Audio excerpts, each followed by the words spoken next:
Kkooti y'oku Mwanga 2 e Mengo ng'era ekulirwa omulamuzi Adams Byarugaba eyongezaayo omusango gwa kalebule ssaako okusalimba ebibadde bivunaanibwa Jamil Mwandhanga ne Isreal Wasswa.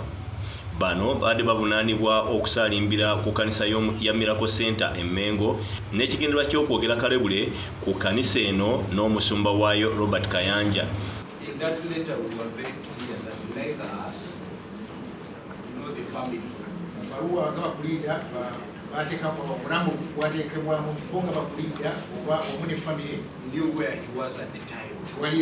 Omulamuzi ayisizza ekiwandiiko kye bakuntumye eri Lyazi naye yeetagwa yeewozeeko ku misango gye gimu.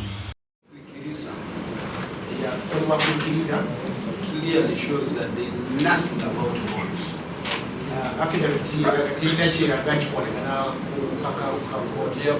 Omuwabi wa gavumenti Jonathan Muwaganya agambye nti abamu ku bazze okweyimirira abavunaanibwa bano ebiwandiiko byabwe bibadde tebikwatagana bulungi, bw'atyo n'asaba kkooti esooke ebyetegereze nga bano tebannaba kuweebwa lukusa luyimbulwa.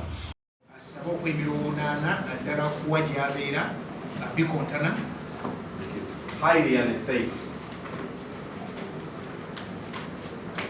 for this court to release such a person.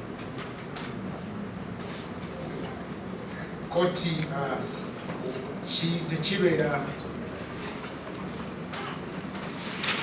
abamu ku bazze okweyimirira abawaabirwa kitegeerekese nti babadde baleese ebiwandiiko nga tebikwatagana, nga n'ebbaluwa z'ekyalo ze baleese nazo emikono egiriko si gyegyo egirina okubaako.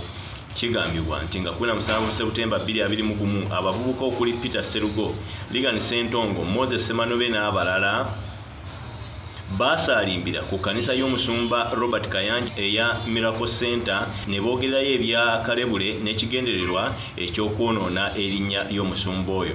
Omulamuzi awadde olwa 24 Augusito omwaka guno nga kwagenda okuweera ensala ye ku kweyimirirwa kwa bano bonna.